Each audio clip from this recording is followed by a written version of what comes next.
What's going on? It's Devin and it's Rich Dog. What an episode, hey? What an episode, a double feature. Two people went home. You saw my cute ass on there looking pissed off. It was a good episode, Richie. What did you think? I thought it was a very interesting episode. I think there's a lot to talk about tonight for sure. Both behind the scenes, both in the game that we were able to see. So I mean, and there's even other fun stuff we have to talk about later tonight as well, especially with the certain bracket that I was actually pretty surprised about, actually. Yeah, well, we're going to talk about episode 4 here of Survivor Wisconsin Season 6, One World. We're going to talk about all the juicy info, the two people going home, like Richie said, some behind-the-scenes stuff. And then after that, we'll touch on what's been going on our Instagram, Survivor Madness, kind of the results so far, and the voting for the last two. The national championship will be the national championships of Survivor Wisconsin. Yep, tomorrow on Instagram. So, which I will say, there was a couple things that did surprise me. We'll talk about it later, but I do want to say there were actually some big things that surprised me for sure. So, yeah, we'll touch into that when we get there. We gotta talk about the episode first, but we will have time for it because it was cool. It was really cool to see a lot of interaction on that. So, yeah, I mean, this episode it kind of started off with just Abby and Caitlin talking opposite tribes. Caitlin kind of grilling her like, "Why didn't you play your idol for Miranda?" And Abby didn't even know she could play her idol for someone else, like we were talking about last time. Right, and I think it's kind of a result of like her not opening it when she should have, which is like she could have, like she just chose not to. And I mean, it is kind of something I think does definitely, as we see throughout the episode, starts a lot of drama. It even starts to kind of shift some of the target on her. I feel like it kind of starts here. Where it's very clear that like people are pissed at her for it. So I mean, I definitely think that was kind of funny, especially because like Caitlin, we haven't even seen a lot from Caitlin at this point, I feel like. So her getting really upset over this was kind of funny to me. She immediately is all like, "Why did you blaze for her? You could have saved her." And like I just thought it was Caitlin is right. Abby's best move probably could have been, just considering how everything ended out in the end of this double feature, it probably could have been in a better interest for Abby to have played it on Miranda, but it's like, how is she supposed to know that in the moment?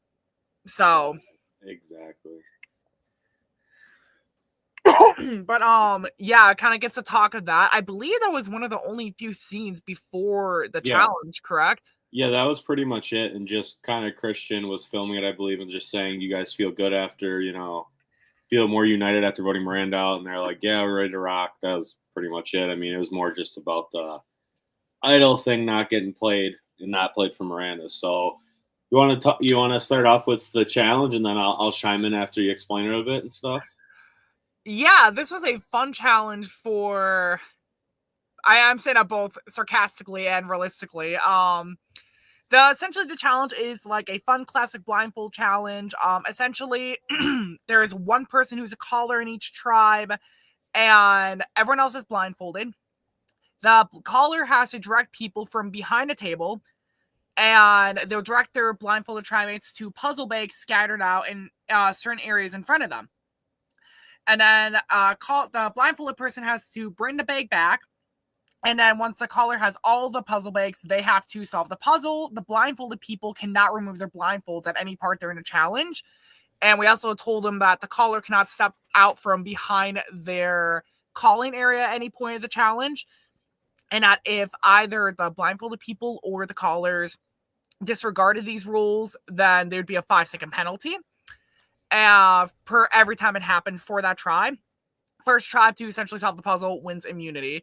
I will say, just behind the scene wise, quickly, I want to just get through this part of it, is that this was one of the challenges that I did do in Survivor SNC. I know we did kind of like a variant of this challenge my first season, Twist Manor, which is so weird to say. It was like over 4.5 years ago, almost 4 years and 8 months, I think. That's insane to think about. But yeah, so it was a variant of Twist Manor. I did this challenge in one of the SNC seasons where it was kind of notorious for one person not listening to me when I told them to stay in their damn calling spot. So which is kind of why I put that rule in, to make sure that people knew, like, hey, You need to actually know that there'll be consequences if you don't listen. Which sneaky ways to get around it, I guess, which we'll talk about in a minute, because I think there's some other stuff you said you wanted to say, so I'll pass it on to you, and then I'll add on to whatever is at the end of it. Yeah. So I mean, it was a cool challenge to see back. I liked it. I think it was a good executed one. Do you want me to kind of touch on the controversy? Or you want me to wait till I can kind of say who won and stuff, and then you can add? What do you want to do here? I could touch on it. I mean, I didn't find out about it until like after the season had finished filming, like hours after, which when I found out, I was actually annoyed about the fact that Matt, who notoriously took a very long time to put his blindfold like this, decided that he wasn't going to play fair in a sense, and he essentially cheated at the challenge. He essentially could see through his blindfold.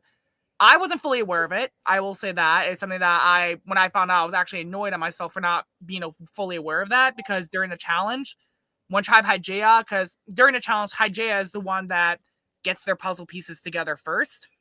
So my attention, kind of production-wise in the challenge, my attention kind of went that way, kind of back and forth a little bit more towards that way, just to kind of see like, hey, like if they got the puzzle pieces first, I got to make sure that like if they get their puzzle pieces first and I need to check it, I can just run over there and check.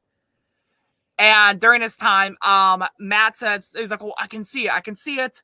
Echoes of the room. I misheard it as I can't see. And I thought to myself, no shit, Sherlock, that's the whole point of the challenge, Matt. And I mean, I take responsibility for that. I should have. I mean, if I had known he was doing that, I would have either A, had restarted the challenge and moved their tribe's puzzle bags to different places, and would have put an extra blindfold on Matt, or option B, I would have swapped out Matt and Chris and said, hey, you don't get a choice anymore, Matt, because you cheated. Yeah. So I mean, annoyed with myself for more than anything. But considering some other stuff I'll talk about later on, that does happen later on, and even talk about later on, I'm not sure how much 100%. I don't want to say it won't 100% matter in the grand scheme of things, considering talks that do happen on Hygeia later on, but we'll touch on that when it gets to that point. So yeah, I mean, I don't know if it definitely gave them an advantage working on the puzzle a bit longer, but I feel like Colin caught up pretty quickly on the other end. Like when it was side by side, it didn't look like they were too far off.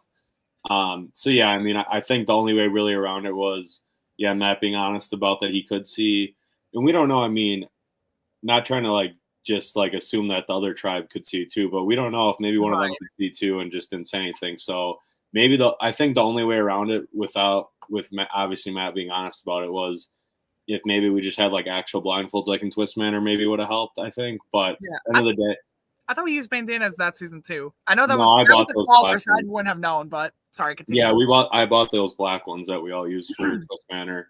So maybe that would have helped, but I mean, it was a cool challenge, and yeah, I mean, the Green Tribe with Chris, Matt, and Abby, Putnam did win the challenge, and Chris did dominate in the puzzle. Colin was pretty close on the other end, it looked like, from what we saw. Yeah. So they ended up winning the challenge. Them three staying safe, moving on. Nothing really else gets talked about too much with that tribe this round, so we can probably kind of dive into now Tribe Hygeia. Yeah, so Tribe Hygeia, the game pretty much starts immediately, where Colin immediately pulls in Julia and Caitlin, and this is what I was referencing towards before, where I said I'm not sure how much it really would have mattered, considering that Colin then immediately says, like, I didn't get a chance to talk to you both about it, but I probably was thinking about, like, throwing that challenge anyways, so, and that's kind of what makes me think, like, was he trying to throw it? Like, could he have done that puzzle faster and won it for them? Who really knows? But that's kind of why I started the question afterwards, too, is that it's like I was actually, which, I mean, I definitely get the strategy behind it. Obviously, I get the strategy behind it, and it makes very much sense for his game. And that's definitely, like, Colin identifies his best move going forward for what it could be. So, it's kind of the talk. Sam then when Sam's strategizing this, it reminds me of me in Winter War, where, the minute someone goes away, the, Sam, who's clearly on the bottom at this point, is just like pushing anyone but him. Yeah. In a sense, like he pushes for Caitlyn. I thought he may have thought about going for. I think he only mainly talked about Caitlyn. Caitlyn? Okay, I thought I heard there was someone else in the mix. Maybe I misheard it. I thought he said someone else's name. Yeah, I mean, so pretty much what Sam was referring to was, he said in his interview too, was that he kind of was saying Caitlyn and Abby were talking a lot, like Abby from the other tribe. So they were Sam was trying to point that out, like, if we merge like after this vote, like they're gonna go together, obviously. Right. It's just like she's not gonna work with us. Sam's really trying to push that him, Colin, and Julia will stick together, even though Chris and Matt are over there, who he's voted with the other round. So it's kind of like, it's probably hard to believe him from Caitlyn, Colin, and Julia's side, and especially when Sam, lied to all them about voting for Matt round 2 instead of voting for me, when they're all kind of blindsided by that. So it's kind of like, well, you got to kind of lay in the bed you made before, and it's kind of hard to probably build a little trust back in like such a short time period, when we do this all in one day so quick. Right. And like, I feel like the round kind of revolved mostly around like, or at least the rest of the conversations feel like it's more of like what the guys want to do, and that Caitlyn and Julia are kind of just, as we've seen up to this point, I feel like they're more off to the side a little bit, willing to kind of hunker down a little bit, which kind of makes sense, especially for Caitlyn. It's definitely the right move for her, considering that she's already being called out. But it's kind of like Julia not really saying a lot into this, which is like, I guess like you don't want to be called out for anything when it's such a small tribe, which I do get that. But at the same time, it's like, it does kind of go into this narrative I feel like we've seen up to this point when Julia and Caitlyn kind of just, I don't want to say being there, but it's kind of like what I said in the past. I feel like they both have a lot of potential from what we've seen up to this point. And that it's kind of just and again, it's an unpredictable game, but it's also like, are we going to see them play for themselves? Who really knows? But I will say too, I feel like I definitely saw that up to this point. I think we saw in this round, I saw like a lot more out of Caitlyn, like in her confessional. She definitely very elaborates and says like, I don't know, like she says too that there's discussion about throwing the challenge. So Colin clearly like mentioned it to her. He said it's just tough to trust someone when they kind of turn their back on us, and he's a great guy, but he's like not being fully truthful for him. So it's tough. And she also her and Colin did briefly talk about with Sam, like, so there's 2 idols on the other tribe, and Caitlyn says that she knows Abby has one for sure, and then she says she saw Matt put something in her shoe. We'll get to that later, but as we saw last episode, in episode 3, Matt had a Joker card that he was saying was fake. So my Joker card, that's a correction. What? I was joking, saying it's my Joker card that I never got back. Yes. Go ahead. I lost my train of thought there now. No, sorry, I was making a joke about that because yeah, and so there was just some talk of, I think, just about idols and all that stuff, and as soon as like, I think it's kind of funny that it's like Caitlyn comes back, it's Sam and Colin, Julie's out for her confessional interview, they're just kind of chilling, talking, and I kind of feel like there's a lot of expectancy in the game, where the rest of the time before Tribal, a lot of what we hear from Dolph and Sam is, I think we're going to remerge soon. I think we're going to remerge soon, yada, yada, yada, which is like bold of people to assume they can know what we're going to do. I definitely like shaking things up, obviously within reason, but I definitely like shaking things up a little bit. I don't know. I don't know if there's really much else I have to say, because I think that's kind of the bulk of content, I guess, unless there's something that I'm forgetting, because I think most of it just comes down to Dolph and Sam versus Caitlyn, correct? Yeah, we can just go to Tribal. Christian's being a little sassy, kind of. Colin's definitely trying to like rush, like trying to get to the vote right away, and which he definitely. What? Sorry, I think that if this was this Tribal where I said my favorite line I've ever said in a Tribal, where someone, I forgot what the follow up to this was or what the context for it was, but someone was talking about, like, I think it was Christian or someone else was talking about like chairs being over there, and I ended up like following up on it, and I was saying like, hey, there's an extra chair over there with one of your names on it. How are you making sure it's not your name that's on that chair? And then I think that got like the biggest reaction from a lot of people, which I thought it was kind of funny. To be honest, Richie, we probably didn't see behind you, but I was patting the chair really hard. That's what people were actually laughing. But I did not see that, but yeah, it definitely. It got a reaction regardless, both of us. So thank you for giving that reaction. So back to what I was saying that happened prior, was Colin was really trying to rush to vote right away, which he did with Tim, JP, and Tom. I remember vividly in Last Chance doing that every round because they were locked in the whole time to just vote together, which was a strong alliance, but it was definitely a little annoying how they did that. But I mean, they got to the end, so it worked. Did he do that in Evolution too? I don't think so. I was thinking more Last Chance, but yeah, I think I mean, Christian and you asked some interesting questions, but it's kind of just time to vote and see what happens, I guess. Yeah. Well, thank you for the compliment. I did ask interesting questions. Yeah. So I ended up coming out to reveal the votes. It was Sam, Caitlin, Sam. Fourth one out was Dolphin Sam. Which it really was, especially coming after his run on Cabin Fever, where he basically kind of ran the game to now being thrown out to the edge of extinction. Round 4 was definitely kind of something I didn't fully expect, I guess, going into the game. But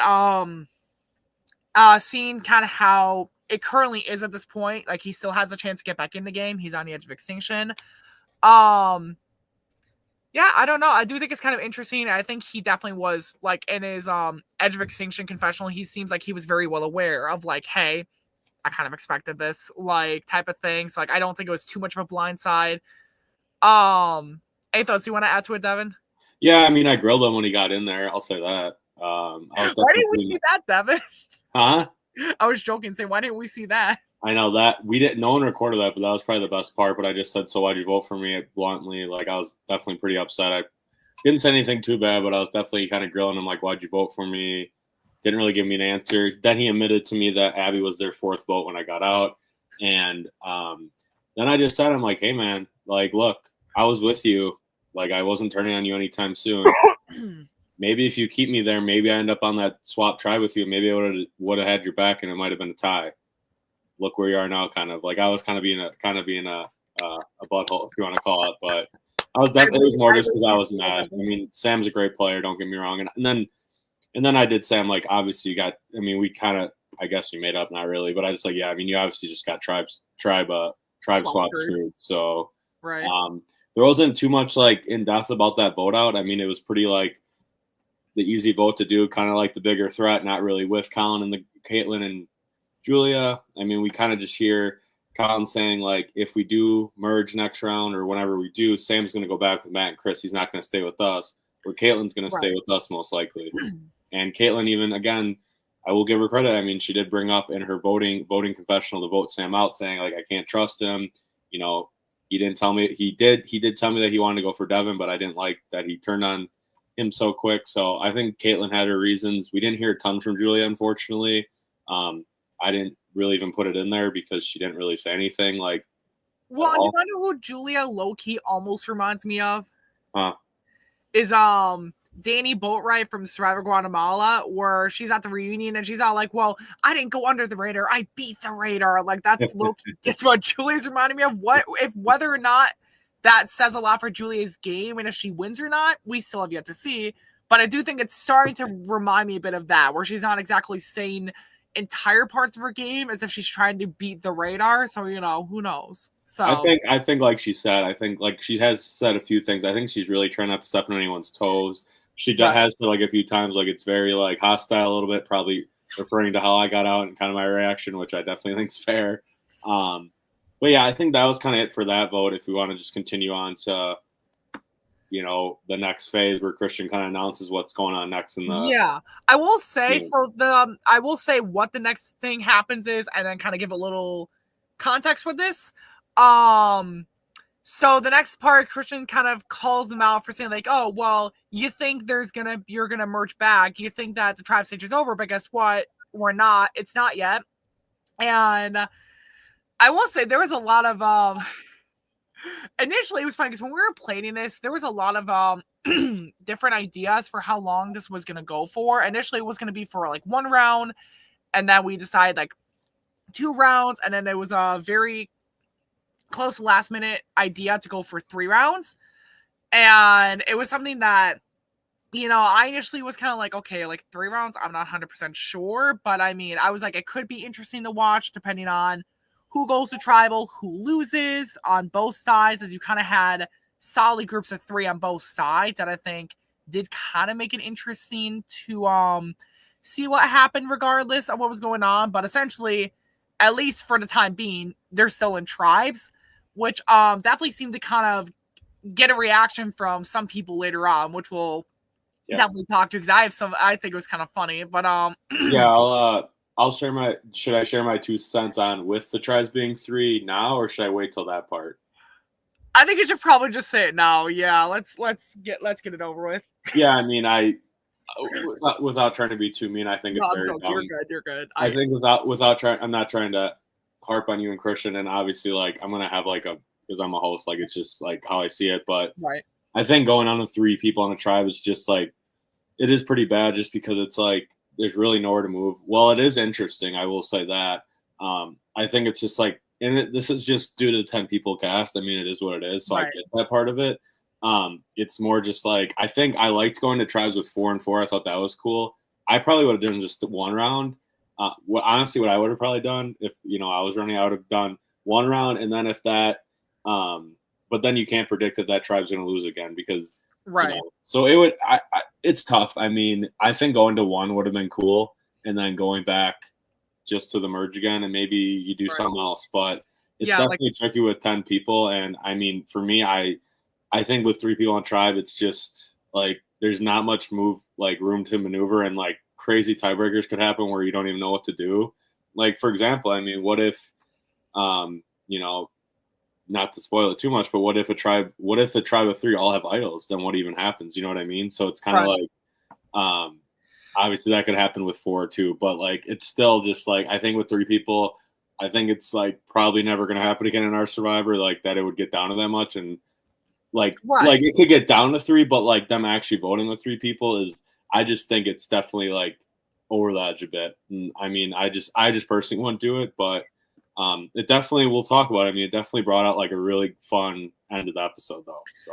Right, yeah, and I definitely think that is kind of the beauty of this being one of the rare instances a tribe with 3 people does go to tribal, because obviously, this was something I think I mentioned last week, that this was a twist I was very initially hesitant on doing, where I was very much like, I'm willing to at least try. I know Christian was very much like, we should try this, and I'm like, okay, I'm willing to see how it goes, type of thing.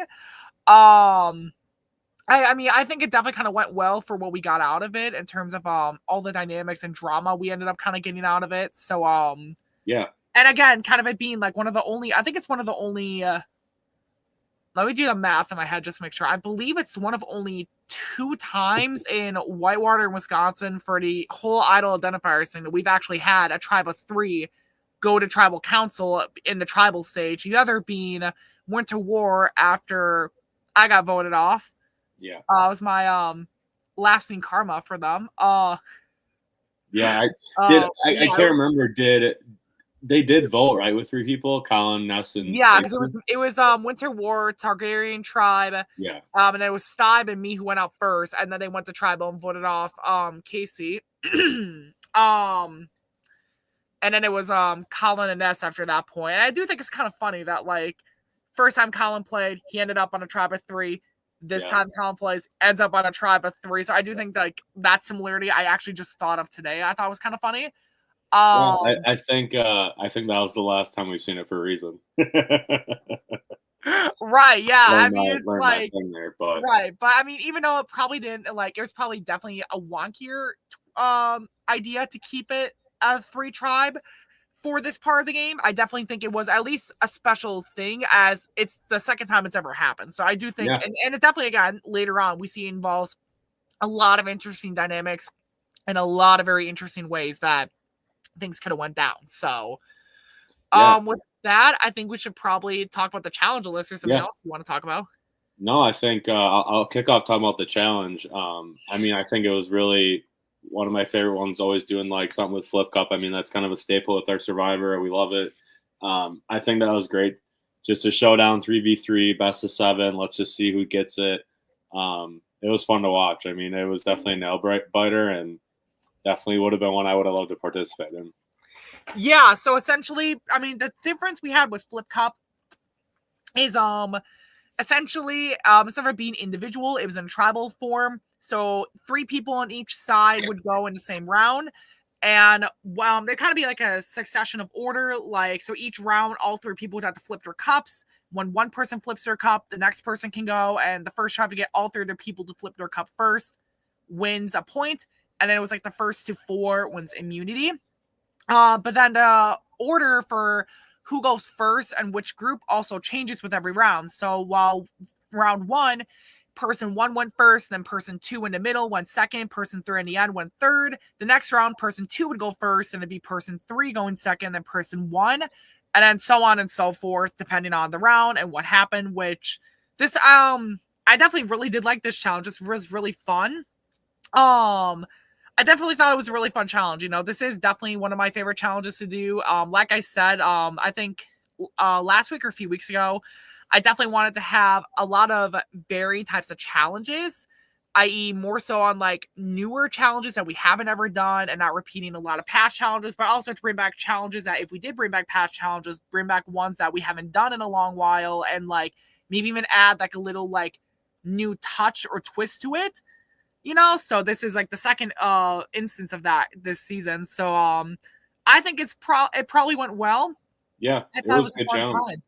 Yeah, thank you.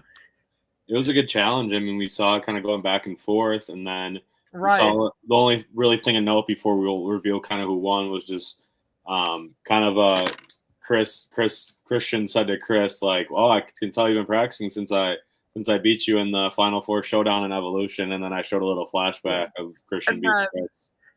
And then if people actually watch the episode before watching his recap, as they should be, right. they would have seen my comment, which was a joke comment about how, for those of you who don't know, when I was in Evolution, I got voted off early, and then I helped them film because Hunter was my ride home. That was an awkward ride back. And I also helped film Captain's Curse, which was the season before that we did last year. Both times I helped with all of that and participated. I got 2 of the worst sunburns because my ADHD dumbass did not do sunscreen well. So like if you saw in the background, you see my arm is a bright red, borderline pink like color. And I wrote down not my I forgot word for word what I said. It was funny. It was like not the flashback to one of my worst sunburns, or like it was. I forgot. Back to the game though. Yeah, so I just wanted to point that out because I did like that flashback too, kind of giving another prior flashback. Because I feel like we don't really see that a lot of times. So like when we do, it's kind of fun. Yeah. So back to the game. Do I want me to say who won? Or go ahead. Yeah. So Tribe Hygeia wins in a very close 4-3 battle. And Tribe Putnam ends up having to go to a tribal council with just 3 people, i.e. Chris, Matt, and Abby. Is there anything else you want to say? Do you want me to just go straight into the 3? No, we can just go into it. I mean, we don't really see anything else from Hygeia. They won. They're locked in with them 3, counting the 2 girls with Caitlin and Julia. So, yeah. Yeah, so we go to Putnam, and all 3 of them are pretty pissed. And I will say again, I think it's funny that I'm the one that somehow got the most blame, I feel like, for them, where they're all like, why did Richie do this? This is partially Christian's because he approved of this, but this is Richie. And I'm like, I initially didn't want to do this twist. Why am I getting the blame? I did think that was kind of fun. I was annoyed watching it at first, but after a while, I was kind of like, okay, well, it's actually kind of funny because, like, why? Like, how is it they think it's me? I think they did say you, but they did say Christian too, like right away. So they weren't blaming you fully, and then they said when they said you hosted, but yeah, he said Richie and Christian. So don't take it too much to heart. But I think they have a right to be pretty upset that they had to vote with 3 people on Tribe. Right, no, I'm not saying that like they shouldn't be upset about the situation, the circumstances, but I do think it was funny how instead of immediately trying to game plan or trying to think of like what to do, it instead just turns into bashing me and I'm like, why? Like I don't know. I thought it was kind of funny. I mean, granted, they were just kind of immediately annoyed, which in retrospect makes me even happier that I decided to agree with continuing it an extra round, especially if it made those 3 upset. Not to be spiteful about it, but I'm kind of happy now that I decided to go for an extra round. If I'm gonna be a little petty now, but petty jokes aside, I did think it was kind of funny how the round ends up kind of going out where they all start kind of talking, and Abby immediately pulls Matt aside, and she's like, "Well, like, do you have the idol?" And instead of Matt just say like anything, he just says yes, and he wills his pocket. He's like this, like he's like, "Oh, I have it here in my pocket." And she's like, "Well, I can't see it. It's in my pocket. It's in my pocket." And then he like eventually pulls out the Joker card, and I'm pretty sure this is where we get the reveal of the second idol too. Correct? Wasn't like this scene as well? Yeah, I mean, I think actually earlier, we didn't really touch on it, but I think earlier, like before the challenge, actually, or maybe in between the first challenge, we do have Matt kind of whisper the camera like, "I got another idol in my pocket," and we kind of cut to it. So he does actually have a third idol, finding a third idol, which hasn't happened too many times in our Survivor history. I don't know if you know offhand who else has found 3 in a season. I know Darius probably did, but I don't know. Yeah, I was about to say Darius and Legends. Yeah. Quick brainstorming wise, I don't. Well, I was thinking Twist Manor actually. Darius, did he have 3 in Legends too? No, I remember Darius in Legends. I don't remember Twist Manor. Oh, I thought Twist Manor is when he had a bunch. No, I remember because I remember in Legends we all started calling him the Idol King because of I call him Idol King. Yeah. I remember a lot of us were calling him that, along with his Emperor White nickname.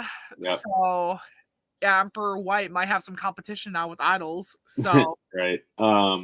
Yeah, I mean we Matt's still kind of playing it off like that this Joker card's his actual idol, even though it's not. And right. Abby's they're just kind of going back and forth. Like, I think we should just vote Chris. Matt's again pushing Abby, don't play your idol, save it till there's 5 people left.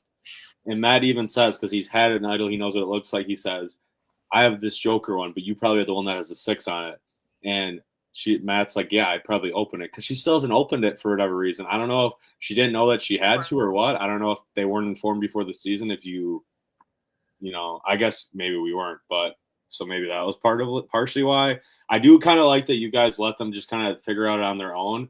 But I know when I typically host, I usually say, like, if you find something like, right. Yeah. And I was definitely kind of surprised she didn't open it at this point, which I do kind of get with like the time you have. But at this point, everyone knows. Like like the song is like they know. I forgot how it goes, but I just know it's they know. But no, I do think it's kind of funny that Abby then like kind of opens in. She's all like, "Oh, this is what it looks like," and it's just some fun drama with that. I do think there was some other fun drama we see as Abby starts to contemplate whether or not she should actually play it, as Matt continues to push for her to not play it, which isn't Matt's best move. But then Matt goes in this whole thing, goes Russell Hantz mode on everyone, and he's all like, "It's gonna be so diabolical, Chris. We're gonna use our beautiful brains and like gonna trick Abby into not using it." It was just this whole. Well, it's kind of funny because it was a little funny, but it was funny because Chris was actually one that said something first, saying like, maybe I should convince her to play it for me and say like, "You're coming for me." That was really funny because I didn't think Chris had that in him, so that was funny to see. I mean, Chris has a good point. I mean, he's like, if you play your idol Matt and she does, like, I'm out automatically. Nobody else can go out, and that's the thing with 3 people. Where it's like, fuck, shouldn't have said that, but yeah, I mean, it is like it's tough, and it like Chris said. I mean, it's like either Abby's gonna play her idol and Matt kind of has to too because there's only 3 people in the tribe, or she doesn't and Chris stays. So it's definitely Chris. Literally, like the ball's not in his hand. It's not up to him, and he just has to let fate decide it. And Abby's decision kind of decide what happens here. And I think it's kind of funny that like one of the last few times Matt played was Cabin Fever, where that season he notoriously got eliminated because he was the only one who didn't play an idol that tribal. And now we kind of see a situation like this start to present itself again, where I mean, it obviously doesn't happen like that, but it almost does. And now Matt's on the other side of it, being like he has an idol. He could like be in that spot where, hey, he now can like, I don't want to say reverse the curse, but like, what I mean? It's like, I thought that was kind of like interesting, like dynamically to kind of see him like knowing, I mean, like whether or not he was thinking about it at that point, just kind of having that prior knowledge of like, hey, I do know what can happen with idols. I do know how shaky idols can make the game for certain people, type of mindset he would have. So, I mean, I definitely thought it was interesting. Kind of, I feel like most of the episode that kind of turned into that plan, though, for until Tribal Council of, just trying to convince Abby of their plan, and then Abby debating, like, should I or should I not play the idol, with, I feel like, most of the tension being on, if Abby plays her idol, Matt most likely plays his. Yep. So, I think we can kind of head to Tribal now, where it's just kind of like I mean, it was fun, like their back and forth. Like, even though I am crapping on the tribe of 3 people, it was really cool seeing their conversations. I think it honestly, besides maybe early on, like for round 1 or 2, probably round 1 was like the best conversations, just because we had the longest time, like up to this point. But I think this round was like really good conversations. Chris even saying to Abby, like, look, like, yeah, I think Matt's going to play it. Like, I think he's going for me, just kind of trying to like make her feel bad for him. And ultimately, like, when they do go to vote, then, I mean, Abby does go for Matt instead of Chris. And we kind of just see like me cut off her being like, oh, should I play it? Should I? I don't know. And I cut off what her decision ends up being, where you can continue on with that. Yeah. So the vote reveal ends up coming down to Abby, Matt, 5th person voted out being Abby, which I'll get to my reactions with that in a second. But it was or at least with that part of it. But the main part of it being that Abby not playing her idol was kind of surprising to me, and I was like, why? Like, in that situation, I'm 100%, like, if I somehow had an idol and held on to it the tribal before, like, and if I'm lucky enough to have it, I'm playing it that next round now. Like, especially in a tribe of 3, you're being better. You need to be better safe than sorry at that point. So Abby not playing it that tribal, I think, was definite oversight. And granted, I am the type of person that's like, if I find an idol, I'm gonna want to get rid of it as fast as possible. That's just me. But in this situation, I do think it was kind of a mistake for Abby to have not played it. And I do think this is almost like a repercussion of, I feel like just kind of like, it's almost, I feel like almost the beginning of the episode is like a foreshadowing for what happens to Abby. Is it like starts with Abby getting chewed out for not keeping Miranda, and then it kind of ends as a repercussion and a punishment for her not keeping Miranda. As she keeps Miranda, there's a high chance that Matt just goes home instead, and then Chris, they just vote off easily, and then both girls, make it to the next round. But of course, now both of them are out. Yeah, so, pretty much. I mean, you look at it like, if that round when Abby, Miranda, Chris, and Matt go to Tribal, it's like, if Abby does play idol for Miranda, Matt goes out there, and then I mean, they go to Tribal again. Maybe Abby sticks with Chris. Like, I do think she probably sticks with Miranda, but like, there is a chance she would stay with Chris. But regardless, she's still in the game then after this. So I think it all starts, like you said, with her not playing her idol for Miranda. I respect it a bit for her keeping it, but then it's like, okay, when there's 3 people left, like you said, like if there's 3 people left, kind of no matter what, like I'm probably playing it, because you don't know what's going to happen. And it's just like, just move on to the next round. I'll figure it out at that point. So. Right. Like, I mean, like at that point, like, I don't even think like I would sound paranoid for saying that I would have played it. And so when I saw her, I was almost expecting her to play it. So I'm like quietly sitting there just like, is she going to play it? Is she not? Like, I'm looking like an orange pumpkin with my SNC hat on, being like, is she going to play it? Is she not going to play it? What's she going to do? I forgot. I think I tried to lean forward a little bit. I'm like, is she? And then like, she doesn't. And she gives a reaction. And she's like, I think that the first vote she got, she's like, fuck. And then, like, should have said it either, rip. But just like her saying that immediately, like, you see me turn to the camera and I'm dying already. I'm just like, no, not Abby. Yeah, she had a very funny reaction, but it's like, and then like, I had to put it in there as an editor, but she kept saying, what can you do? What can you do? And I'm like, what you could have done is just played your idol. Yeah, exactly. You could have played your idol. Like, I should have named the episode that, what can you do? But I thought I had to put a little bit of that, since they were complaining, like, since it became such a big topic of them complaining about the three people being on a tribe, and then them having to like pretty much turn on each other, because it looked like they wanted to ride with Abby for a while. So right. I mean, and who knows how far she makes it, if she doesn't get voted off, or if she does, who knows. But and it also is the edge of extinction that comes into fact too. She could just make her way back in. Right. You know what I mean? Like, all because you get voted off. Like, I think it could have been interesting to see what happens if she doesn't get voted off, just with the repercussions socially of like Chris, Sam, and Matt dynamic that seemed to be very present early on. But I do think Chris and Sam were very well aware they really wanted Sam. I think it was even mentioned earlier on that they really wanted Sam to come back in. So I think it was very much like they knew that was their best move.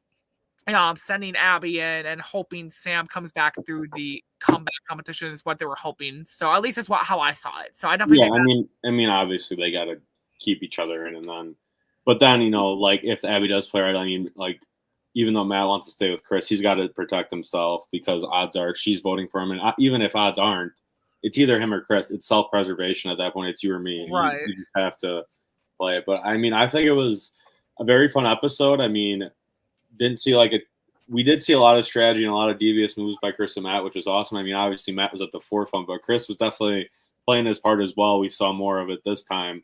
And again, like the first vote, it was pretty cut and dry, like not a ton of strategy. I mean, they did think about throwing it, but it's just kind of like, yeah, like we got to get Sam out. Wasn't really fully truthful with us, and he's a big threat. He's won, so I think that's kind of it with this episode, in my opinion. I think, unless you want to add anything else. Otherwise, I think we can move on to Survivor Madness. So unless you want to add anything about the episode really quick. Yeah, I definitely did like I definitely liked the episode. I think there are definitely some parts where it was definitely a learning experience for future stuff where, yeah, I'm not going to talk too much about it, go on a rant, but like obviously there's some parts where I look back and it's like, yeah, maybe that could have been differently, or maybe I could have been like, prepared differently or something of that sort. But for the most part, I think it's like it was pretty good episode. I definitely think being one of the 2 times we've ever had 3 tribes and we got it for like multiple rounds like that, I did think that was really fun. Although that you mentioned it before, and now actually I'm kind of thinking because I don't think we really had much of a plan for what would have happened if our tribe did somehow get down to 1. So now I'm actually kind of thinking to myself, like, that would have been interesting if we would have ever had that as the first time. We would have had our own Stephanie LaGrassa. Like, how fun would that have been? Fun would that have been? That didn't happen. Well, now you're making me want to make it. I'm joking. I won't ever. It will never happen. But like, how okay, if it randomly happens, how cool would that be, though? If it just somehow randomly happens. No, because I mean, when you get down to 2 in a tribe, you have to do something else. In my opinion, you can't just keep them with 2 people because it's like it's all they can do is do a challenge against each other. Bobby John blowing snot rockets and Palau. What? Oh, I was making a joke about Sir Palau with Bobby John. I thought you heard that. No, I was still talking. Oh yeah, but it was a good episode. I mean, yeah, it was tough to see Abby go, but I don't feel too bad for her personally just because she could have played it. I mean, that is definitely just an experience. I think maybe if she read it earlier, maybe she saves Miranda, and maybe her and Miranda are still left, and Matt and Chris would have been out there. There's definitely a chance. So I think that's kind of it, right? We got nothing else really? Nothing I can think of. All right. Let's get to Survivor frickin' Madness that we have been kind of doing on our Instagram. I'm glad it did show up here. So myself, I was just kind of like bored, and I was like, with March Madness going on with basketball, with college, that's a big thing when a lot of people do brackets. I was like, I think it'd be a good time to do kind of a bracket with our Instagram, get some interaction. So I kind of like made the seeds. There's 32 people I made. I kind of made the rankings kind of based on when me, Michael, Richie, and Christian did Survivor Whitewater rankings like a couple years ago, and that ended. And then when we did a couple of rankings, me and Richie, about Wisconsin ones, I kind of just combined it a bit. And I did rank this like before any of the events really happened in this season, because obviously me, Richie, and a lot of other people know the outcome of what happens in this season of One World. So people might have voted based on that a little bit, but I honestly didn't see it come through. So it was definitely interesting to see. What I did was we just did the voting through Instagram stories, like just for 24 hours for each round pretty much. And that first matchup, we're not going to talk too much about every matchup just because it'll take forever, but we'll talk about that first matchup with bracket A, with Christian versus Richie. I'll say this, but I definitely saw a lot of people, like, I feel like trolling Christian by voting for you, Richie, because I mean, I love you, Richie, but I think it's a pretty Christian is Well, the better I player knew than the you. minute you put me against Christian that I was losing. I'm actually just curious now to see who voted me. Actually, is what I'm curious now, because that's just all I'm curious about right now. It's like, Guess I'll never know. well, not right now, at least. Yeah. I mean, a couple people like that are good friends with Christian, I think, voted for you. I think kind of just to be a little bit of a pain in the butt to Christian. But you were really close, honestly, and it was definitely pretty funny because I know Christian was sweating because he texted me something, so it was kind of funny. But then, not to move on too quickly from you, but I do want. There's just a lot to get through with all these matches. Right. But I think a really interesting one are the rest of these three matchups here in that bracket A with Allie versus Mike, Dolphin Sam versus Bree, and Corey versus Nathan. I think Allie and Mike, it's really recent with our Survivor Wisconsin. Two of our more recent winners.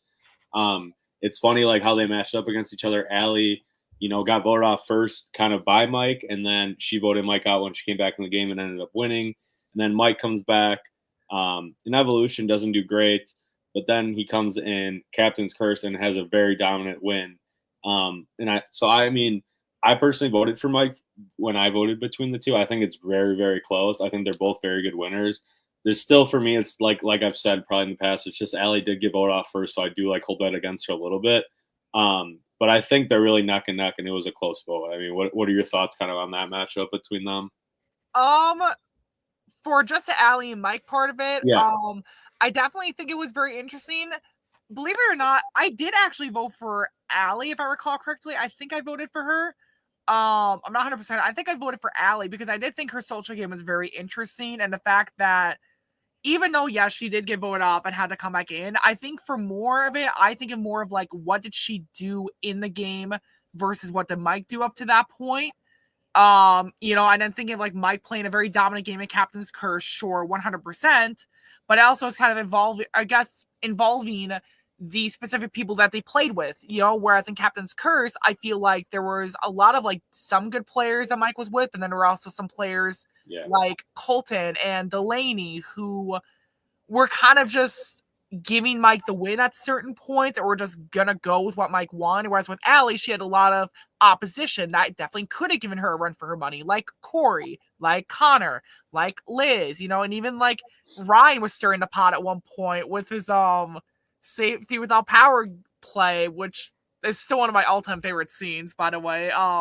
Yeah, I guess too. I mean, if I was voting, I would have voted for Corey to win. I think maybe that's partially why too for me. But I think when you are looking at a list, they are pretty much pretty evened out, honestly. So it was definitely a good matchup. Right, it definitely was. Yeah, I think it was kind of a matchup of the social game plays that they both had is how I kind of saw it, and I definitely liked that. I thought it was very fun. So yeah, we'll keep moving along just because we got a lot to get to. I don't want to rattle on too much about all these, but Dolphin Sam and Bree Nevers was a tough one. I mean, both winners. You've been seeing a lot of Dolphin Sam lately, a lot of dominance, a lot of good gameplay, and Bree we haven't seen play in a long time. She did play in the very first Survivor Wisconsin season and won the very first Whitewater season. It was a close vote. I mean, I did vote for Dolphin Sam. I think if Bree played again, maybe they would change the people's opinions because I do think some people you have a little bit of recency bias with certain people not playing for so long. So I think that was a close vote. And then Corey and Nathan will just kind of talk about these two together. I mean, I think Corey definitely should have won that. I think Nathan is a really underrated player. But again, we haven't seen Nathan play in a long time too since Legends, and he did get out early in Legends, which sucks. But it was a close vote actually because a lot of people love Nathan, and he's an ultimate social threat. And it was funny in Blood vs. Water. Nathan definitely did not like Corey in that season, so it was kind of funny that they were against each other. So if you want to touch on those two matchups too. Yeah, I mean, Dolphin Sam and Bree, I definitely agree with the recency bias. Yeah, I definitely agree with this. I feel like it's more recency, but not that Dolphin Sam's not a good player. Yeah. Obviously, he won the perfect game for a reason, but obviously, I feel like with the margin being that big to where it was almost where he won with almost 2 times the amount that Brienne won, I do think it's partially recency bias. So, not that, again, I think Dolphin Sam's a great player. I honestly don't remember who I voted for. I think I voted for Sam just because of the perfect game part of it, because that is a very difficult thing to do in this game. I think even Brienne would agree with me on that. That is very difficult to do. But, yeah, I definitely was glad Brienne at least got some love. Corey and Nathan doesn't surprise me. I think, again, a part of it is somewhat recency bias, as Corey did play at least more recently than Nathan did. And then Nathan, last time he did play, he did only have like a 1-episode run. Yeah. But yeah, I do agree. Nathan is definitely an underrated player, in my opinion. I mean, that's the reason I was afraid of him my first time I ever played of going against him, because I knew he was a decent player and I knew he had a lot more to him than what people give him credit for. So, like, Nathan's an underrated player. I'm sad he didn't get, I guess, as much credit as he could have gotten. But again, if he's against, like, it's kind of, I feel like it's almost like the same side of me versus Christian, except of course. So, no, I agree. I mean, it's really tough. He probably wins against me. So, yeah, I think it would be very close though. We'll keep it moving with below there in that bracket B now. I'll kind of talk about all these 4 first-round matchups in one, and then I'll let you discuss, Richie. I mean, Hunter, Bree England. Bree England, we haven't seen play in a very long time since she won last. I was on the season she won, and Hunter was too. And Bree and Dakota at the end, like, we didn't really get to see even on the footage, like, what they really discussed why they should win. And I do remember being there because I was on the jury, and it wasn't super convincing. I do think Bree's a good player, and she's very social and likable, and definitely has her opinion. So I think if she played again one day, which I don't think she would, I think she could get back in people's mind. And Hunter, obviously, he's won twice. It's tough, I think, because he didn't win. He did very poorly in Legends, where I think some people really knock him for that.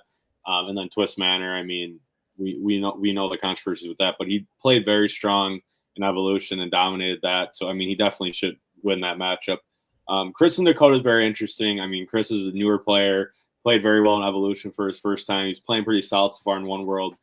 We don't know what ultimately Chris's fate in this game is, because I didn't really put that into play with this. And then, Dakota's also, she did play in Whitewater, but I feel like she's more known for Wisconsin because she really got her, really got it turned with her gameplay in Wisconsin. I did vote for Chris, but I think Dakota won by a pretty good margin, 16-7. I think she is a really good player. We haven't seen her a couple of seasons, so maybe if she played again too, like, she could make it further in this list. Jake and Jack DeMette was definitely really, like, close, because I had that match. I'm like, dang, like, that is really, like, a really big toss up, because Jake's definitely more, like, in your face, like, with his gameplay, and Jack's more behind the scenes. And we saw that kind of showdown in Legends, so that was interesting. I did vote for Jake, really close vote there. And then Darius Lita. I mean, Darius, I think he's the second best player in everyone, him and Adam. I mean, he's a force. He had his chance, in Wisconsin one to win, and Ness beat him, so that's tough. Lita, who we went against. I mean, I voted for Darius there. Lita hasn't played in a very long time too. I mean, she played so well in Blood vs. Water her first time, and then last chance, she just got screwed over by a crazy, like, 1-vote play, I remember.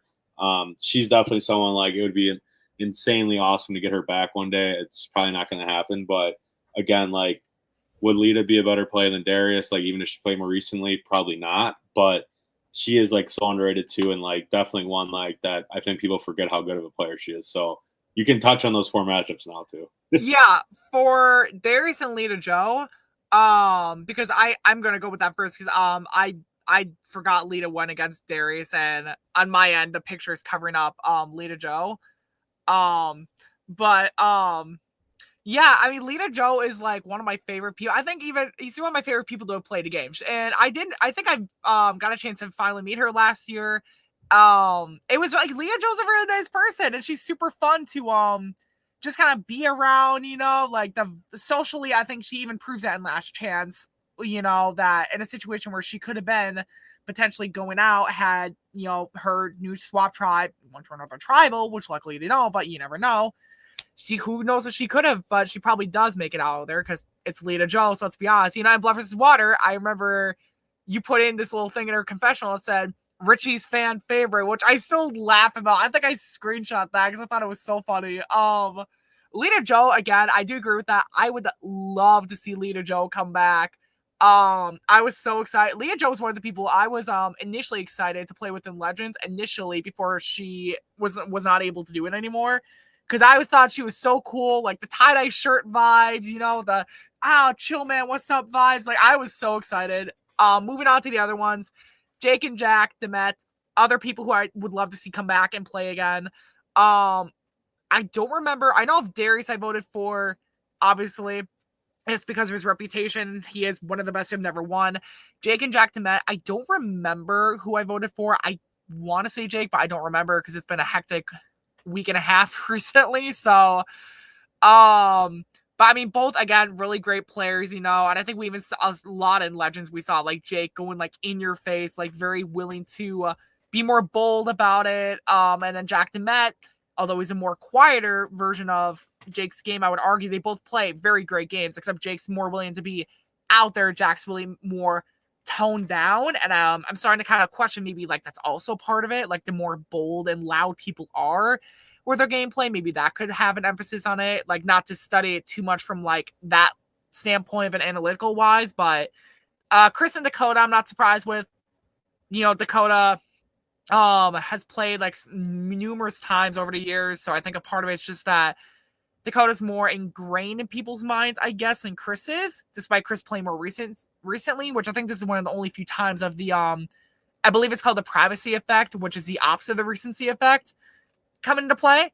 It's been a while since I took Psych, like 4 to 5, 6 years. Hunter versus Bree, I'm not surprised at all. Like, I don't think, like, I think I predicted when Hunter was first shown on the same bracket as me, I was like, yeah, Hunter's winning no matter who he's up against. Like, and Bree is someone I would love to see come back into the game. Like, Brienne as well. Bree, like, there's so many names in here that I saw that, like, I just thought to myself, like, damn, it's been so long since some of these people came back. Like, it'd be so fun to see, like, the challenge. I was even thinking about this last week too. Like, the challenge has these like all-star seasons where they have like, it's like separate from the main series of the challenge, but like they have like all-star series where like older contestants come back for like their own little all-stars things as the mainstream version like films. And I thought to myself, like, how fun would that be to like ever do that? I know it probably would never be a thing, but like I just thought to myself, like, as a joke, how fun would that ever be? And I'm like, yeah, probably, I don't know, but I thought it was just funny joke-wise to think about, just because there's so many of these names that I would love to see come back, play a few, like, once or twice more, get them back in the mix, because they are great players. So I think that's all I have to say.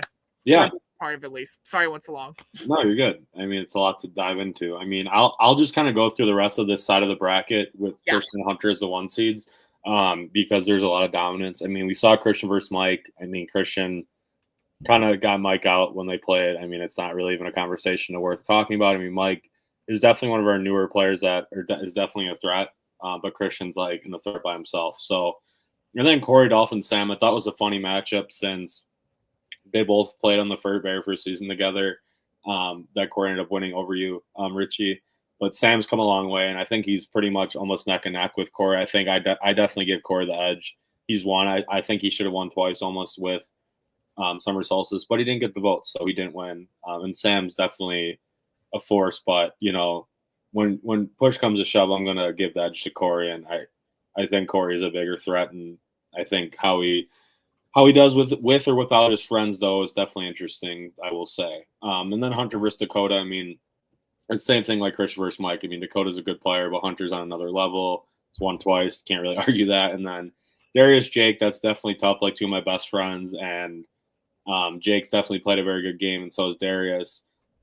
They both have like played good and always come up short, but Darius always does make it a little bit further. And I think he's gotten to the end twice. Jake's never gotten to the end. It's definitely, I think, closer than the vote is, like 12-6, but it's got to go to Darius. And then Christian versus Corey was funny, like the brother matchup. But I mean, you got to give it to Christian there. I mean, it's closer than people probably want to admit, but Christian is definitely in his own tier. And then Hunter versus Darius, that's really tough. I personally actually voted for Darius to win, but it's tough because, like, you can see the argument either way. I mean, Hunter's won twice, but like the thing about this that's so cool about Survivor, like who you think's the better players, it's so subjective, Right? Like, because not always the best player in the season wins. And I think Darius was the best player when Hunter won in Twist Manor, so that's definitely part of it. But like, I mean, Hunter is just as good as Darius. I mean, they're on the same level. It's just kind of like pick your poison. So we'll stop there. You want to dive in those couple matchups before we get to the showdown of Christian versus Hunter from yesterday? Yeah, so I don't know if there are really that many surprises that came up to me. I feel like a lot of these were the more obvious ones. Like, I don't think there were any of the round 2 and 3 matchups for side A that really shocked me as, I think maybe a little bit of a shock with Corey and Sam just because the perfect game with Sam I thought would have been more ingrained in people's minds, but Corey is also like a really good player. So, and definitely a very flashy player. He definitely gets people involved. I feel like Corey almost reminds me of Boston Rob, where he's a very good like narrator almost of the season. Like, he kind of talks to you on the camera, not at you. So I think that's also part of it. That Corey does very well. I thought the matchup between Christian and Corey was pretty funny to watch. I was like, oh, this is going to be very funny to see if anything happens. I was sad I never heard anything from either of these two about it yet, because I would have loved to have heard what they both thought about it. But yeah, I mean, Jake versus Darius, I definitely voted Darius for that. And Hunter versus Darius, I did vote Hunter because it's like, he did win twice. Like, you don't win twice for no reason. You either have, you have to do something big to win twice. And Hunter, first time around, he was smart enough to realize, like, who to campaign to, the right moves, I guess. He did it a little subtle way, did not campaign to a lot of the best people, but he knew what he had to do to at least secure the tie and go from there. And then in Evolution, there was all of that chaos at the end where I feel like he was kind of starting stuff at the final tribal, and there was a lot of people who were like, in the heat of the moment, we're all like, okay, like, I think Hunter's the best choice to win, and he kind of capitalized on that, like, feeling in the moment and saying, like, yeah, like, I should be the winner, and here's why. And I think he definitely advocated pretty decently for himself. So I definitely voted Hunter because, again, you don't win twice by accident. So that's just at least how I see it. So, and I do agree with the subjective part that, like, it's very subjective. And I did that's one of the reasons I did like seeing this and how subjective it was. So, yeah, I mean, if you're gonna, like, I'm not trying to knock Hunter. Like, I know I have been notorious for doing that sometimes, but I mean, he's an amazing player, and I mean, it's really tough. I mean, a different day maybe I vote Hunter over Darius, but I mean, they're like pretty much on the same pedestal for me. So we'll get into the Christian Hunter matchup in a little bit, but we're going to shift to the other side of the bracket, C and D. So I'll kind of just talk about the whole C bracket first, and then we'll talk about the D one. So Cody versus John. I mean, John's a very, very underrated player, played very good in Survivor Wisconsin 1. Definitely someone we need to see back again. But against Cody, it's not really even a conversation. Right. Myself versus Connor, I mean, I'm not going to talk about myself too much. I actually voted for Connor. I think recency bias would give Connor the edge because he's played – he didn't play amazing in the first time he played in Wisconsin 1, but that was definitely just a lot of big threats, definitely getting his foot underneath him, and kind of a twist that kind of screwed him. And then myself, I mean – maybe I'll come back in the game here, but I did have a poor showing here in this most recent season, even though I couldn't do much. But, threat wise, I do give myself the edge. Like, if me and Connor this season, people are probably going to view me as a bigger threat than Connor, but I think Connor has proven to be a better player so far. And then Ness versus Sam, that's really tough. I think Sam, again, people forget how good of a player he is. He almost won against my brother by 1 vote he lost. But Ness, her beating Adam and Darius at the end there, it's really hard to argue that. And then Emily Kathy, Kathy was known as the best girl player for a very long time, and then Emily came through and definitely made it her own title. And I think Kathy's a forgotten one too, but I did vote Emily, but they're both very good players. Then Cody versus me, I mean, I love myself, as much as he can, but the vote being 11-10, I appreciate people voting for me, but come on, Cody's on a different level than me. Maybe if I won one, I could argue it more. But, I mean, threat-wise, maybe I think threat-wise, I'm always going to be up there with whoever just because of my name and what I do for this. But gameplay-wise, definitely Cody over me. I mean, should have been a little bit of a bigger lead for him, but I appreciate people voting for me for that. And then Ness versus Emily, that's a really, really tough one. I did vote Emily.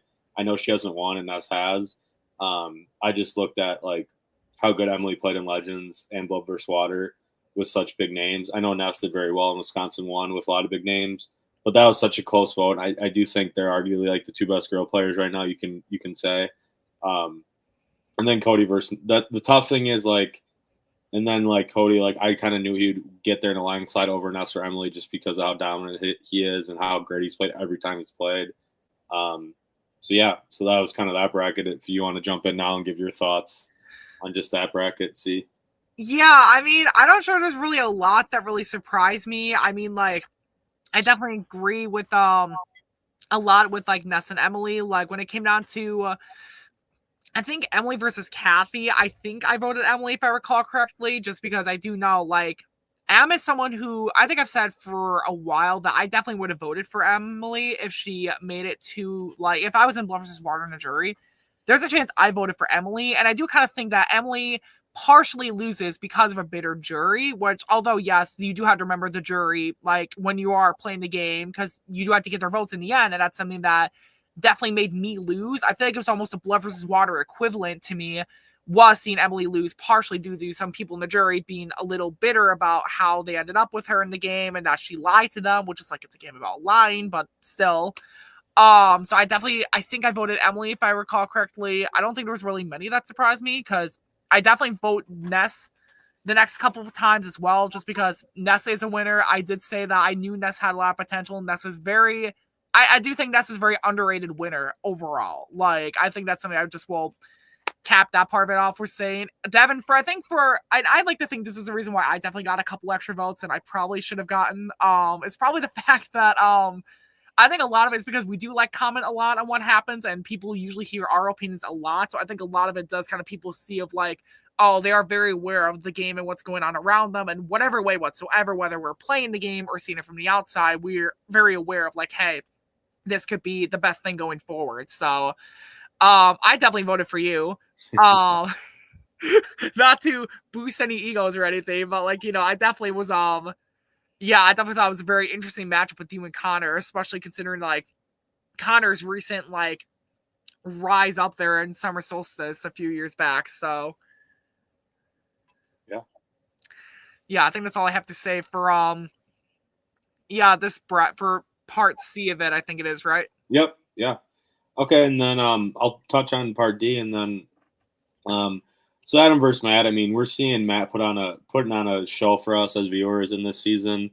It's definitely not gone well for him in the other seasons, so that's why I think he's an 8 seed. I mean, we'll see how his fate ends up in this season because I didn't really put that into play. But against Adam, I mean, Adam's probably the best number one in my opinion. I do think if it was a final three in Wisconsin one, I do think he beats Ness and Darius. Who knows for sure, but I do think he had a really good shot. Colin versus Emma was tough because Emma's another like newer player that's very good, does very well with bigger threats too. Colin won by a landslide, but I mean, I definitely think Emma deserved a couple more votes. My brother versus Sam, definitely two players we haven't seen in a very long time. I mean, we saw my brother only twice when he won Winter War, which is still one of my favorite seasons, and then Legends, he didn't do super good, but he kind of got tribe swap screwed where like all of its allies were on the other side. And then Sam Adler, kind of like my rival in Survivor, where like we always played together in the same one and we kind of would vote each other out like every other time. I think she deserved a couple more votes. She's made it very far and very good player. We haven't seen her in a very long time. Probably won't ever see her again, unfortunately, in a Survivor, but she was such a good player and she's definitely a forgotten one. I mean, it's tough. A lot of these people we probably will never see again just because it's tough, and I think was kind of a college thing for a lot of people. And then Vin versus Tegan. Tegan, another newer player that played very well in her first time playing. But Vin, again, on a different level where he definitely played very well in Legends, but still kind of got overshadowed. He's definitely like a big threat and just a dominant force. The two matchups of the guys, Adam, Colin, Dylan, Vin, were definitely very interesting. Adam and Colin, I mean, Colin's won, and then Adam has gotten very close multiple times, and always something happens that goes wrong at the end. It was definitely a close vote, rightfully so. I did vote Adam. And then Dylan versus Vin. I did vote for Vin, I think, but it's really tough. I mean, they both are really good players, both very good winners. Vin obviously had a better showing than my brother in Legends, but it's like you can't really go based on just that, in my opinion. And then Adam versus my brother. Even though my brother was partially the one that got him out the first time they played and then ultimately won, I do think the lack of Dylan maybe playing, I think maybe swayed people to vote for Adam more in that one. And I just think Adam is definitely just deserves his flowers a bit since he's gotten so close. So that's my thoughts on all that. I mean, definitely interesting matchups, especially with those guys when it was 4 left in that brackets D. So yeah. go ahead, yeah. Yeah, there were actually a lot of fun shockers in this. Like, I mean, Adam and Matt, I think, was a very obvious one. Like, Adam's one of the best who have never won the game, I think. And there's a ladybug by me. That was weird. Anyways, Colin versus Emma. I agree. I wish Emma would have gotten a couple votes, but I think I did vote Colin if I recall correctly, because Emma did make that game-ending decision in Cabin Fever that just, as much as I really would love to see Emma finally get her win, and as much as I would like to see Emma get her flowers as well, it's like I can't ignore that she did kind of do that. Like, she could have won right then and there. Right. Dylan versus Sam was and I love seeing Sam back on there because, again, she is like an older school player, I feel like, for our overall series, that again, like someone else who was like, even though she may not play again, I would love to see her come back. Because, like, Sam's a fun player. You know, I remember her just kind of being like one of the people who I definitely I mean, I don't know if I was identified with similar gameplays with her when I first started playing, but when I first got into it, she was again, me and her are both OGs of this, so like I don't know, I definitely kind of liked her. I think I did vote for Dylan though, just because Dylan won.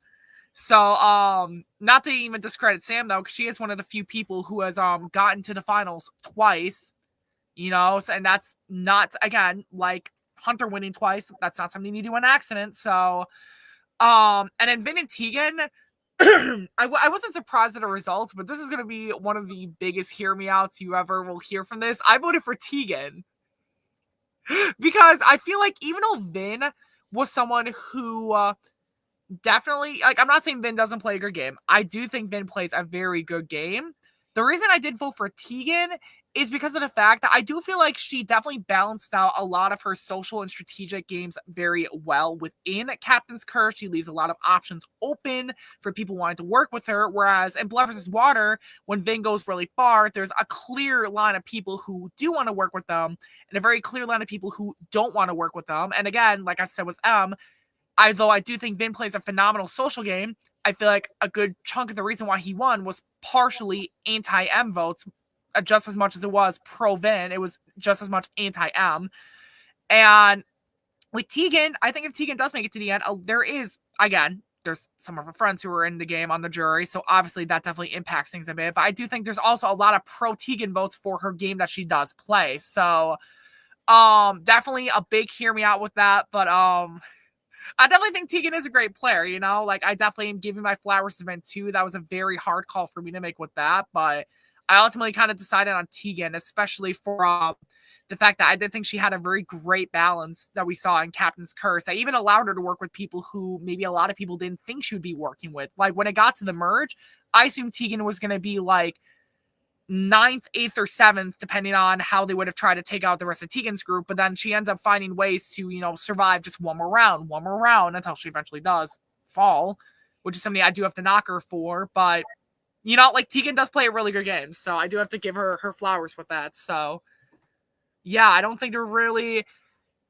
Adam versus Colin, I was a little shocked with that Colin didn't win, just because I do remember when he won Last Chance, I do remember a lot of talk about him winning in one of the more dominant fashions at the time. So I was definitely surprised that, I mean, granted, it was like 3.5 years ago now, so I mean, a little further out, but at the same time, was surprised Colin did not. I think I did vote for Colin just in that fact alone, but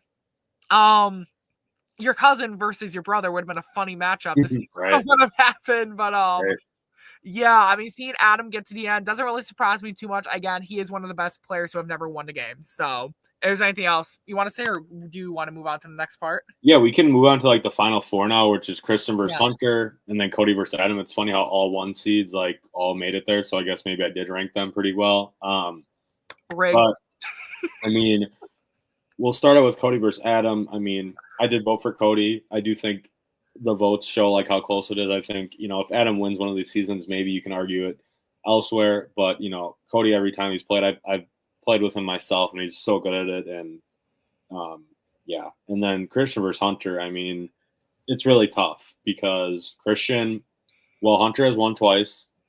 And he did beat Christian head-to-head in a final tribal council more really recently. You know, you still got to give Christian his flowers for winning Legends against that competition. And maybe Hunter didn't get a fair shot in that, but it's always going to be over. That's always going to be my deciding factor, unfortunately. But I do think it should have been closer than 15-4. I do think Hunter deserves a lot more credit than that because he is a really good player. But yeah, you want to touch on those two then? Yeah. Cody and Adam, the result of that doesn't surprise me that much. I mean, I did vote Cody just on the basis that he is, again, another very dominant winner. Adam's another person I would definitely love to give my flowers out to, but like, it's Adam versus Cody, the best who have never won versus one of the best winners. Yeah. Adam's kind of like, it's kind of like me and Christian the first round. Like, Adam just kind of has to get what he gets and move on. I said it way too meanly, but whatever. Christian versus Hunter. I actually was surprised. I think I forgot who I voted for. I actually did, which is hysterical because I probably should have remembered for this. I think you voted Christian, if I remember right. That sounds right. And that I actually am surprised Christian won this one against Hunter because I was thinking to myself, Hunter, like when Hunter was first on there, I'm thinking he's getting to the end and he's winning against everyone, no matter who, just because he won twice. And the fact that Hunter lost is such a major margin here. Definitely, like, my jaw actually dropped, I think, when I saw that. I'm like, damn, like, Hunter lost. For, second time he's made it to the end of something and lost. It's tough. I mean, laughed at that. Okay.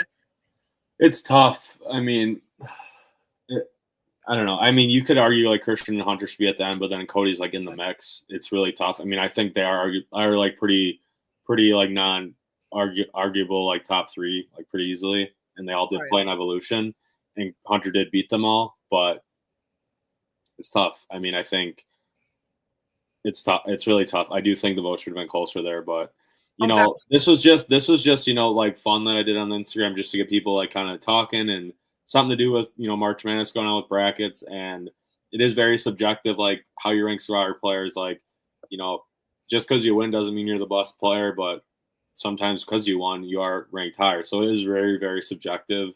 And like people that got left out, I mean, there was like, probably 10 to 15 people. I was like, oh, I could really push them into the 32 spot, but it's just like, it is what it is. And are there any like honorable mentions for people that didn't make it to those top 32? Or? Well, I like people that like kind of moved out that were in the top like 32 before like all Wisconsin people kind of came in was like Kyle and Michael.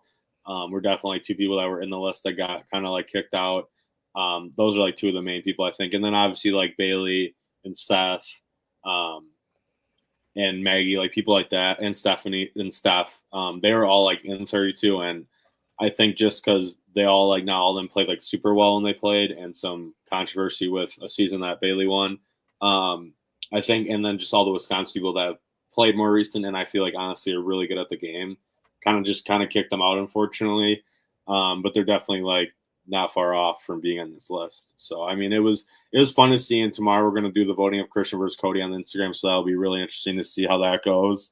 How people value that matchup, because that's crazy. So yeah.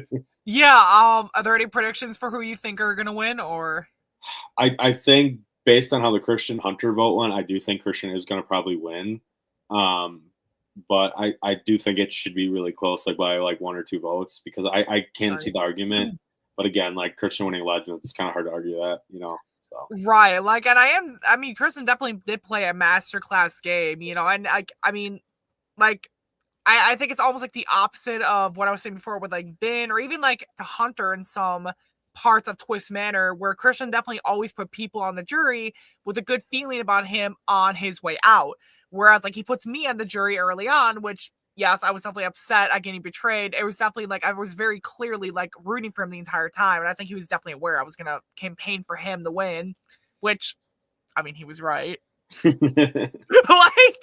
like after I got voted off, I'm like, you know what? If I'm not going to win, I want Christian to win. Like, I think there's a couple other people in the mix that I would have been fine with, but like, I was like, go Christian, go. So like, I was, yeah, I mean, I definitely kind of expect Christian to win this. So, I mean, not that, like, I do hope it's a close vote. I mean, I definitely do hope it's a close vote, and it's not like a slam dunk, because like, how fun would that be? Right. But I do kind of predict the Christian win. If it's Cody, it'll be a pleasant surprise for him. So yeah.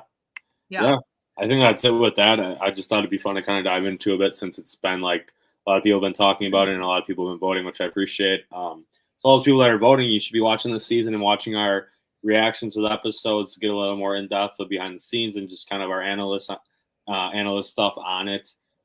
So yeah, I mean, episode 5 will be next week, Monday, not Tuesday. We got 3 episodes left, folks. Episode 5 will be Monday night. Me and Richie should be back. And then episode 6 will be Thursday night. So we will have 2 in 1 week. That will be interesting to see. And then finale will be episode 7, and that will likely be on Tuesday the following week after that. So I believe that is April 8th, I believe. So, stay tuned on our Instagram where we announce this stuff, and, subscribe to this YouTube channel so you can see the episodes. Yeah, I'm not done yet. I'll get to it. Sorry, I thought you were closing it out. Okay, you sound like you're about to close it out. I was just saying the episode schedule. So episode 5, Monday. Go ahead, Richie. I was trying to get it to that. I was gonna plan it to. I thought you were closing it out. Like, I watch a lot of YouTube, and it sounded like you were doing like, oh, thanks for watching, guys. Like, I need to compose myself for a minute before I say what I was gonna say. So, sneak peek for next week as a reward for those who stayed and watched the entire thing and heard my obnoxious nasally voice rambling for an hour. 2 major shakeups can evolve.